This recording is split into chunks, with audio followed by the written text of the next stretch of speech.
It's Sitting Pretty, baby. What is up, everybody? Welcome back to Sitting Pretty. It's your girl Lolo, and today's topic was a highly requested topic from last week. Last week, I had asked everyone whether or not they would want to see a video about feminine hygiene for women in wheelchairs. And oh my goodness. When I tell you, my Instagram and my Twitter exploded with so much support for a video like this. I knew I had to just hurry up, get cute, turn on the camera, and make the video right away. Let me just get through a few disclaimers before we get started. Throughout this episode, I will be saying the word vagina or referencing the vagina in many different ways. Just work with me because it's gonna just interchange as I'm just having natural conversation with you guys. The reason why I wanted to more so focus on the hygiene with reference to maintaining a healthy pH balance to avoid yeast infections and BV and any other level of irritation that can happen is because wheelchair women are usually more prone to these types of things. Because we are wheelchair women, we're sitting down, so we block the airflow that would naturally help keep our pH balanced. I really wanted to more so focus on this aspect because this aspect is much more tricky than dealing with your period. That's what I mean when I'm referencing female hygiene. Another disclaimer, I am not a medical professional. I ain't a nurse, I don't know one, I don't know an OBGYN besides my own. Everything that I am suggesting in this video is something that I've tried for myself through trial and error and works for me and my body and my needs. This is basically going to be a video of just compiled information based on stuff that I looked up online because there was never a video like this that I found online, and from talking to, girlfriends and other women and sometimes with my doctor. First off, let's just address that yeast infections and BV and your pH being off is a normal thing. Normal. It happens to everyone, okay? If you haven't had it happen to, congratulations, your vagina is extra on point. But for the other 99% of the women in the world who has had this experience of the discomfort, and it's something that can be provoked by stress. It could be provoked by wearing too tight of clothes. It could be provoked because it's too damn hot outside. It could be provoked because of your blood type. It could be provoked because you were eating all of the wrong things that week. Like, there's so many reasons why your pH could be thrown off and result in a yeast infection that it's absolutely ridiculous. The reason why I like to resort more towards natural remedies, home remedies, is because I'm just simply not a fan of prescription drugs. If it's something that these things ain't really clearing up, you might have something that is a little bit more serious that you do need your doctor to check out. Now, if you are experiencing any symptoms like bleeding, extreme itching, or anything like that, then that is also something that you would need to go to your OBGYN for. And don't feel ashamed when you go. Just be like, look, these are my symptoms. Somebody tell me what's really going on. And I have a really good feeling it's gonna be a really long video, so just bear with it because it's gonna be a shit ton of information, okay? We're gonna tackle this video in 4 parts. We're gonna address diet, because how you take care of the inside of your body is directly correlated to your pH balance and your vagina. We're going to tackle the natural remedies that I have used and learned and trialed and errored with for a while now, and what I found online to be very popular remedies as well. Then we're going to cover tools. Tools meaning certain types of equipment, certain types of clothing, stuff like that, to also help maintain a good and healthy pH balance. And then we will talk about how to take care of your vagina and maintain your pH in a healthy way if you are sexually active. And also, if you're going to be very immature, disrespectful, discouraging to this topic and what we're talking about today, get your ass away now. Because what we don't need is negative comments down below. What we need is genuine comments and conversations about a topic that unfortunately most people don't talk about because they're embarrassed to talk about it. Okay, so if you about to be on that bullshit, bounce. And I'm not fucking playing. Your ass will get blocked and flagged and reported messing with me. Okay, so on that note, let's discuss diet. Diet is very important because what you put inside of your body is crucial to maintaining your pH balance. Because if you're not feeding your body right, just like any other organ, it will start to go left over time. I realized and saw over and over and over again that the number one culprit when it comes to pH is sugar. Juices, teas, sodas, smoothies, eats all kinds of sweets, from candies to cupcakes to cakes to cookies. It's okay to have sugar, but just like anything else, it has to be moderated and it has to be balanced. Because what you should be consuming in general is water. All you need is water. Good old-fashioned water. Day in, day out.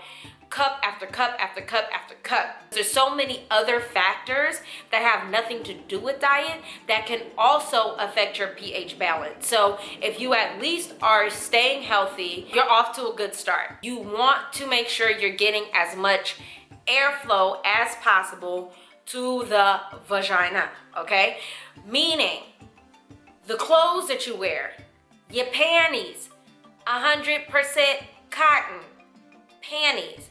Not boy shorts, not thongs, not boyfriend underwears, not all of that fancy stuff. Regular, degular, schmegular, 100% cotton panties, okay? And I'm talking about the ones you get in the 6-pack at Walmart. Them is the panties you should be wearing all day, every day, especially as a woman in a wheelchair, because we do not get the proper airflow, because we don't get the benefit of walking around, having the airflow through, because cotton is the most breathable material that, you know, clothing is made out of. Now, the natural remedies.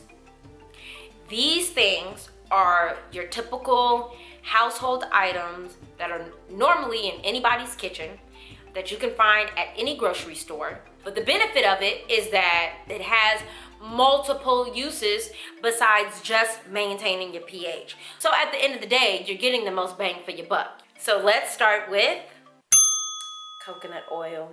Yes, coconut oil is like the holy grail for every natural person out there. And when I would say natural, I mean the people who are really into the natural hairs and the natural products and the natural this and the natural that, okay? You can literally use it for any and everything. With reference to how to use coconut oil for your vagina, these are the most popular ways I have heard and have or used it myself. The first way that I am aware of is ingesting it, meaning eating the actual coconut oil. And by ingesting coconut oil, it helps with everything else. It helps with your organs and flushing out stuff as well, because coconut oil is a natural antibacterial and it helps with that sort of thing. So you can ingest the coconut oil, you can apply it topically. Now this is something that I've actually done before.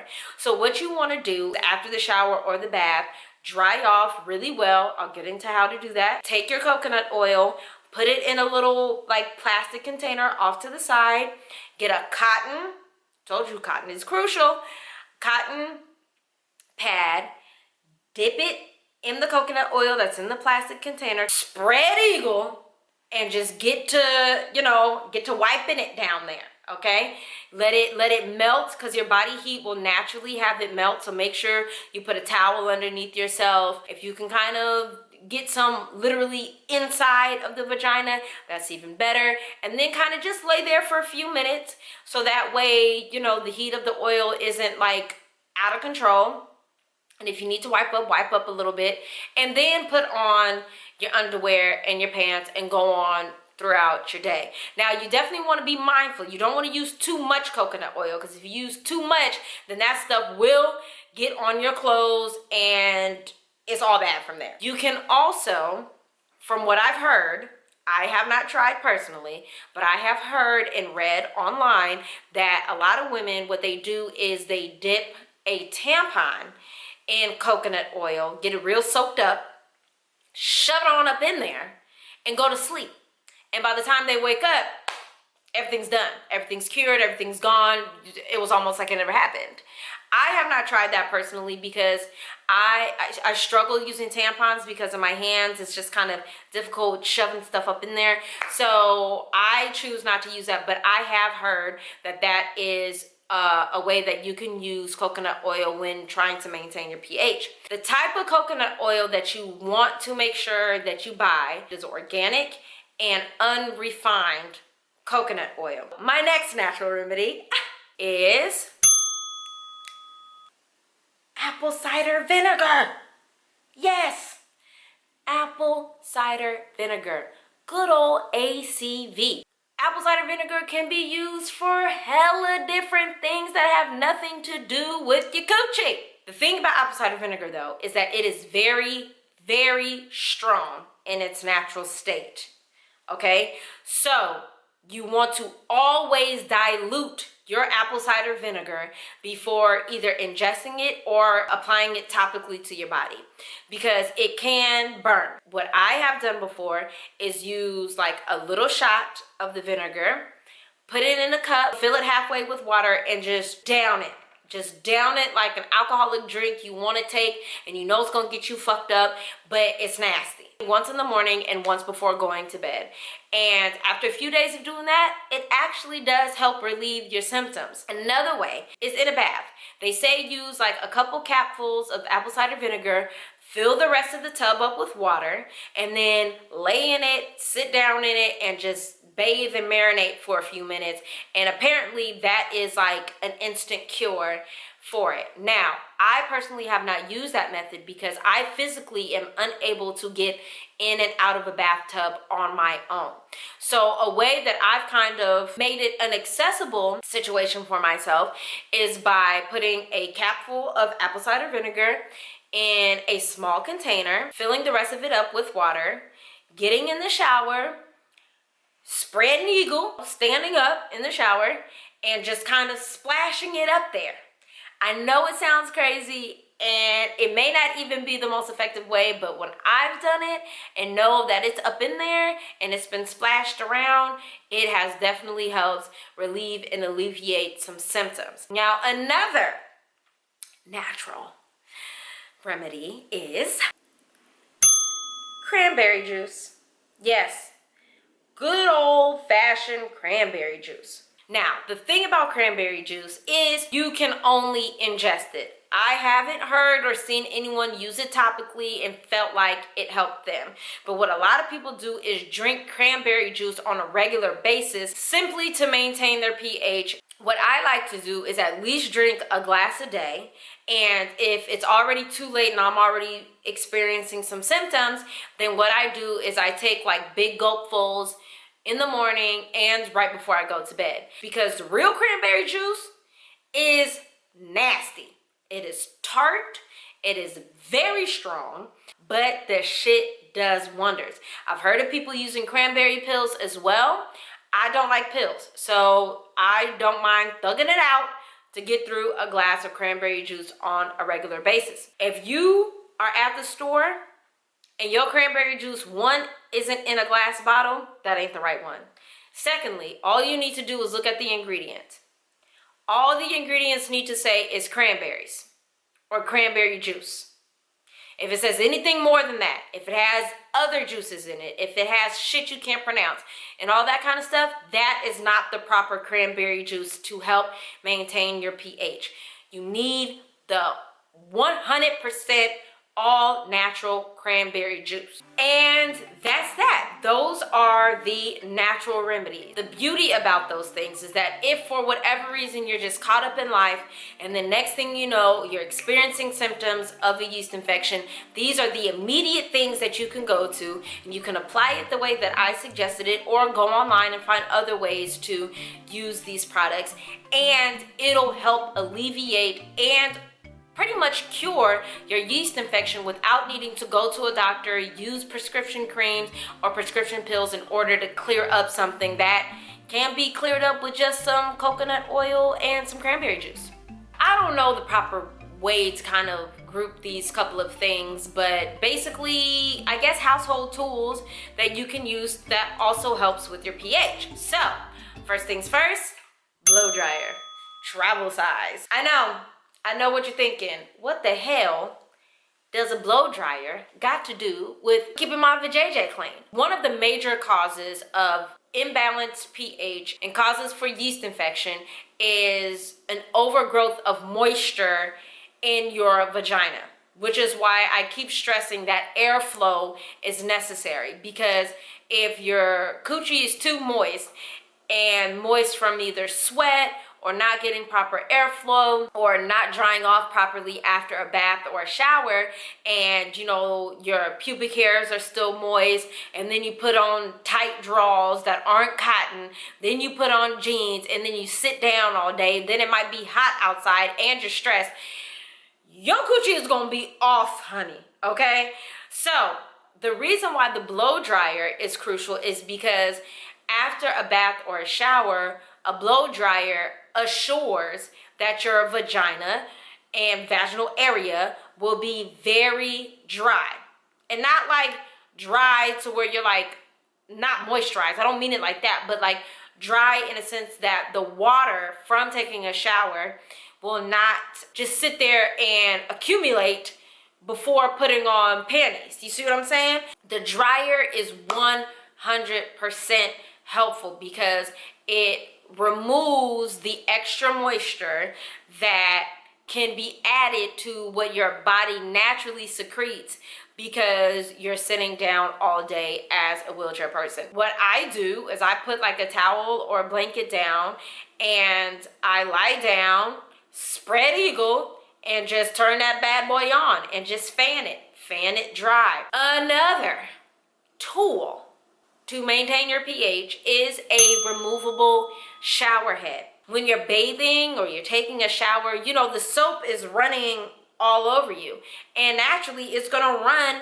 down there. What the shower head does is it flushes out everything. It's amazing when you're on your period because it gets all of the blood that's kind of just stuck within crevices and all that kind of stuff out of there, and keep you refreshed and really flushed out of any bacteria or soap or anything that's kind of like lingering in that area that you may not be able to physically see. And now, to finally address how to maintain your pH when you are sexually active. Everything that I have shared thus far are things that you can incorporate or should incorporate into your diet, your daily maintenance, hygiene routine, regardless of sex or not.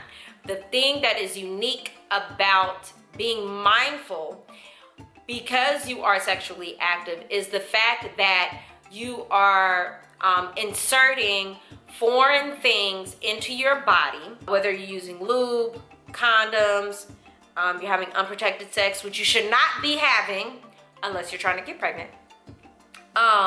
Unprotected sex, oral sex, fingering, like a lot of things are happening to the vagina when you are sexually active. And because of that and all of those foreign things, you're just more susceptible to germs, bacteria, and naturally, those things, if they don't mesh well with your body type and your natural juices that you produce, it can cause an issue.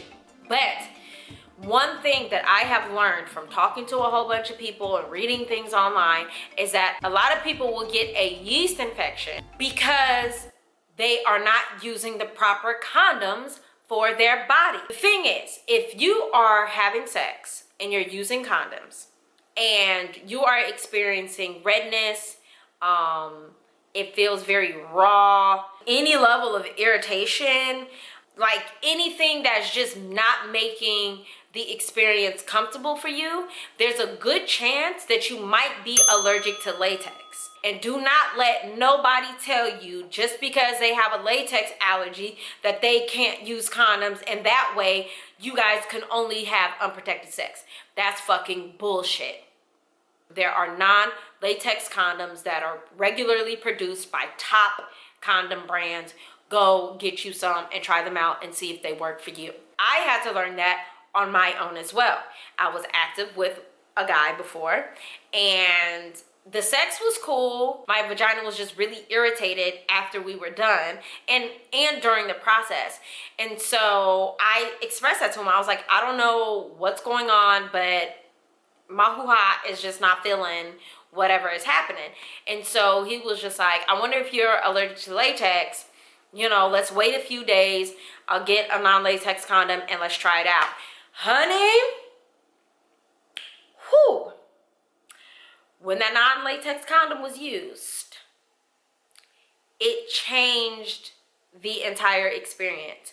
So much so that I realized that sex was not supposed to feel like what it was like when I didn't know that I had an allergy. Like I thought that the rawness, the roughness of it was normal because it was sex.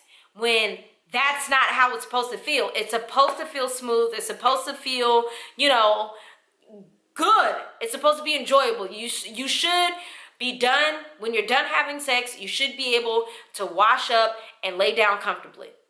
If you're still feeling irritated, if you're still, no. Something's going on and something ain't right.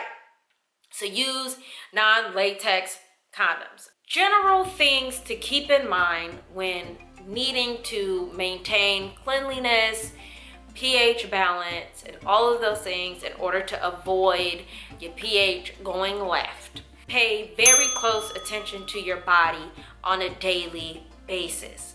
Don't be afraid to talk to others that you trust. Do not be afraid to talk to your partner because we don't have the dialogue that I feel is the reason why the response to whether or not I should do a video like this was so high, because nobody ever talks about it and they want somebody to go out on a limb to talk about such a taboo topic, which shouldn't even be taboo because it's something that is so natural. I mean, hormone imbalances, stress, heat, tight clothing, like all of these different things are reasons that could throw off your pH. It is no reflection of who you are as a person. Don't be afraid to go to the doctor. That's what they're there for. They've heard the worst, they've seen the worst, so I can pretty much guarantee what you would be going to the doctor for isn't anything that they haven't heard or seen or learned about prior to you, okay? So just relax,